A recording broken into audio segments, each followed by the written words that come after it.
छठे अवतार परशुराम अब विकास के क्रम में अपना अस्तित्व बनाए रखने के लिए मनुष्य को औजारों की आवश्यकता भी पड़ी, तो भगवान विष्णु ने परशुराम के रूप में अवतार लिया। परशुराम जी के पास हथियार के रूप में कुल्हाड़ी भी थी, जो गुफा और वन में रहने के लिए भोजन जुटाने और अन्य सामग्री जुटाने के काम आई। परशुराम रामायण काल के दौरान के मुनि थे। पूर्व काल में कनौज नामक नगर में गंधी नामक राजा राज्य करते थे। उनकी सत्यवती नाम की एक अत्यंत सुंदर कन्या थी। राजा गंधी के सत्यवती का विवाह भृगुनंदन ऋषि मुनि यानी कि भृगु ऋषि के पुत्र के साथ कर दिया गया। सत्यवती के विवाह के पश्चात वहां भृगु जी आकर अपने पुत्र वधु को आशीर्वाद दिया और उससे वर मांगने के लिए कहा।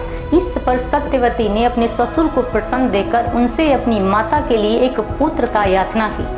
सत्यवती की याचना पर भृगु ऋषि ने उसे 2 मीठे फल देते हुए कहा कि जब तुम और तुम्हारी माता स्नान कर चुकी हो तब तुम्हारी माँ पुत्र की इच्छा लेकर पीपल की आलिंगन करे और तुम उसी कामना को लेकर गुल्लर का आलिंगन करना। फिर मेरे द्वारा दिए गए इन मीठे फलों का सावधानी के साथ अलग अलग सेवन कर लेना। इधर जब सत्यवती की मां ने देखा कि भृगु जी ने अपने पुत्र वधु को उत्तम संतान होने का मीठा फल दिया है, तो अपने फल को अपनी पुत्री के फल के साथ बदल दिया। इस प्रकार सत्यवती ने अपनी माता वाले मीठे फल का सेवन कर लिया। योग शक्ति से भृगु जी को इस बात का ज्ञान हो गया और वे अपनी पुत्र वधु के पास आकर बोले कि पुत्री, तुम्हारी माता ने तुम्हारे साथ छल करके तुम्हारे फल का सेवन कर लिया है, इसलिए अब तुम्हारी संतान ब्राह्मण होते हुए भी क्षत्रिय जैसा आचरण करे और तुम्हारी माता की संतान क्षत्रिय होकर भी ब्राह्मण जैसा आचरण करेगा। इस पर सत्यवती ने भृगु जी से विनती की कि आप आशीर्वाद दें कि मेरा पुत्र ब्राह्मण का ही आचरण करें, भले ही मेरा पौत्र यानी बेटे का पुत्र क्षत्रिय जैसा आचरण करे।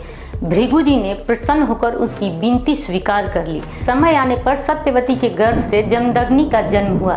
जमदग्नि अत्यंत तेजस्वी थे। बड़े होने पर उनका विवाह प्रसेनजीत की कन्या रेणुका से हुआ।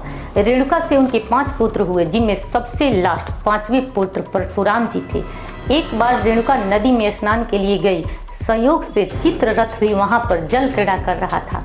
चित्ररथ को देखकर रेणुका का चित्त चंचल हो उठा। इधर जमदग्नि को अपने दिव्य ज्ञान से इस बात का पता चल गया कि इससे क्रोधित होकर उन्होंने बारी बारी से अपने पुत्रों को अपनी मां का वध कर देने की आज्ञा दी, परंतु चारों पुत्र ने माता के मोहवश में अपने पिता की आज्ञा नहीं मानी। किंतु परशुराम ने पिता की आज्ञा मानते हुए अपनी माता का सिर काट डाला। अपनी आज्ञा की अवहेलना से क्रोधित होकर जमदग्नि ने अपने चारों पुत्रों को जड़ हो जाने का श्राप दे दिया और परशुराम से प्रसन्न होकर वर मांगने के लिए कहा। इस पर परशुराम जी बोले कि हे पिताजी, मेरी माता जी को जीवित कर दिया जाए और उन्हें अपने मरने की घटना का स्मरण भी न रहे।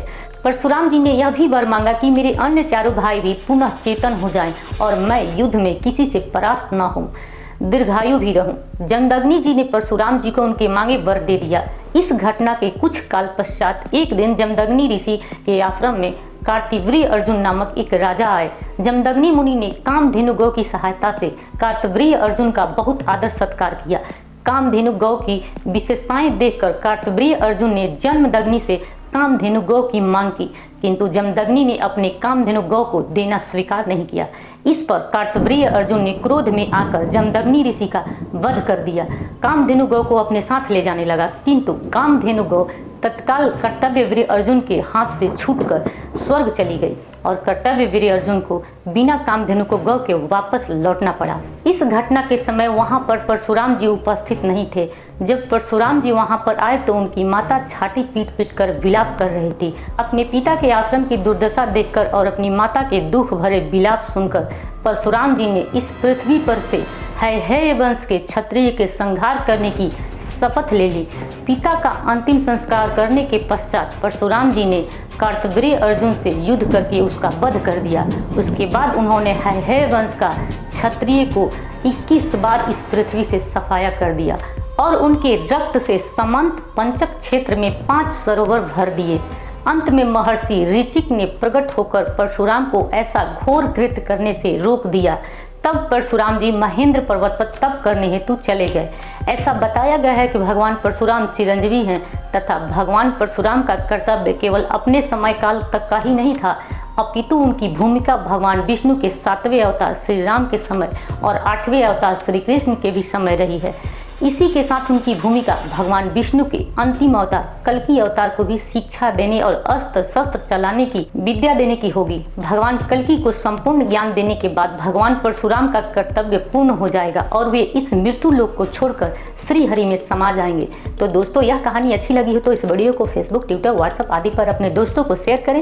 इस कहानी के बारे में कमेंट करके आप अपने विचार को हमें व्यक्त कर सकते हैं। तो ऐसे ही जानकारी के लिए जुड़े रहें हमारे साथ, और यदि आप इस चैनल पर नए हैं तो इस चैनल को सब्सक्राइब जरूर कर लें। अगर आप मेरे इंस्टाग्राम और फेसबुक पर जुड़ना चाहते हैं तो उसका लिंक डिस्क्रिप्शन बॉक्स में दिया हुआ है। तो मिलते हैं अगली वीडियो में, तब तक आप खुश रहिए, मुस्कुराइए। जय हिंद।